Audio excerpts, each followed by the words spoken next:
신앙의 깊이는 하나님의 은혜를 얼마나 깨닫느냐에 있습니다. 예수님을 알고 믿기 전에는 하나님의 은혜를 깊이 깨닫지 못합니다. 정말 예수님을 믿으면 하나님께서 우리를 얼마나 사랑하시고 독생자 예수 그리스도를 십자가에서 죽이시기까지 우리를 사랑하셨던 그 은혜를 우리가 깨닫게 되는 것이죠. 그래서 그 은혜의 깨달음을 통하여서 우리는 감격과 감사 속에서 살아가게 됩니다. 이것을 얼마나 누리는가가 신앙의 깊이입니다. 그래서 예수님을 믿는 자들은 모든 것이 하나님의 은혜임을 깨닫고 감사와 감격 속에 그리고 기쁨으로 살아가는 것이죠. 호세아 13장 4절부터 6절까지 말씀입니다.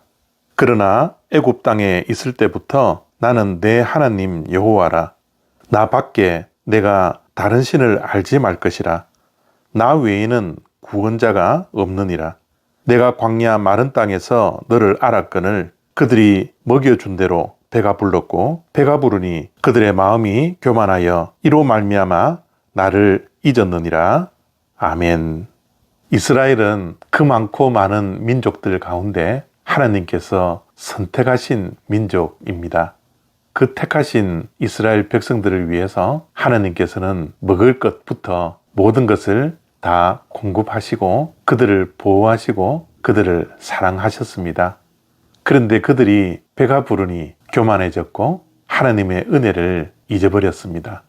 하나님 이외에 다른 신이 없음에도 불구하고 또한 하나님밖에 구원할 자가 없음에도 불구하고 그들은 배가 불러 교만해지기 시작했고 하나님께서 베풀어 주셨던 그 모든 은혜를 다 잊어버렸습니다.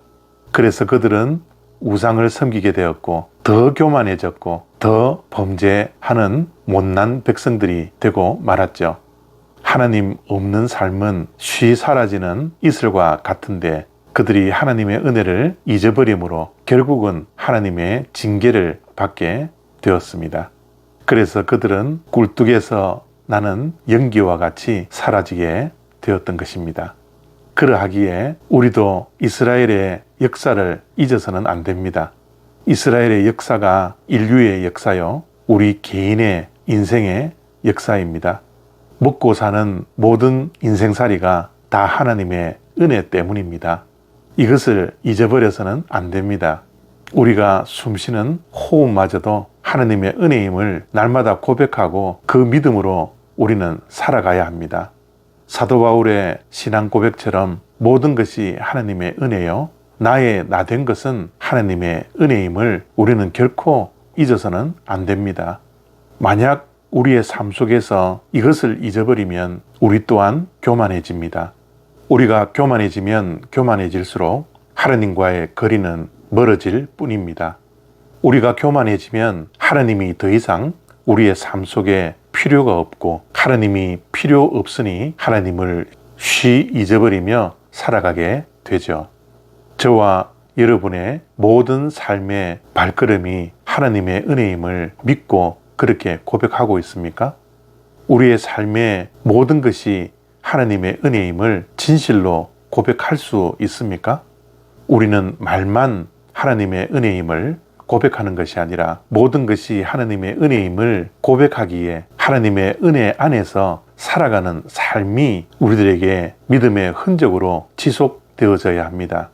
하나님의 은혜를 깨닫는 자는 그냥 모든 것이 감사입니다. 모든 것이 기쁨입니다. 모든 것이 감격스러울 뿐입니다. 사도 바울이 죄인 중에 괴수 같은 자를 구원해 주시고 만나 주시고 사명을 감당하게 해 주시니 얼마나 감사하며 그 힘든 사역들을 감당했겠습니까? 우리들도 마찬가지입니다.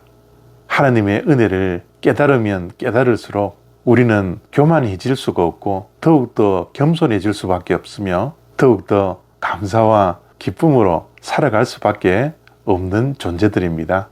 이렇게 하나님의 은혜를 깊이 깨닫고 그 은혜 속에서 살아가는 것이 우리 믿는 자들의 삶의 방식이다 라는 것을 기억하고 하나님 이외에 다른 신은 없고 우리를 구원하실 분은 오직 한 분, 하나님 한 분밖에 없음을 날마다 기억하며 그 은혜의 풍성함으로 살아갈 수 있는 저와 여러분 다 되시기를 소원합니다. 감사합니다.